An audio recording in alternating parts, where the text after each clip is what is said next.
ওহো, আজকে ওয়েদারটা দেখেছো কি দারুণ!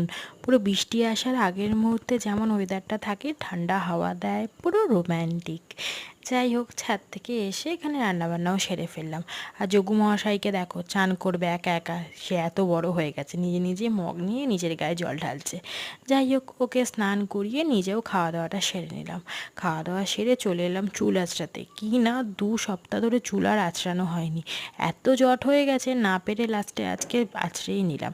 আর এই যে ঘুম থেকে উঠে বাবু মশাইকে নিয়ে যাচ্ছি এখন ছাদে খেলাধুলা করাতে। রেডি করিয়ে ওকে তো আমি নিজেই আলু ভর্তার মতো করে চটকে দিলাম। আর এখানে সন্ধে দিয়ে নিজের জন্য বানালাম একটু লোটে মাছের চপ। আর আজকে রাত্রে মেনুতে ছিল তন্দুরি রুটি আর চিকেন ভর্তা। চলো টাটা।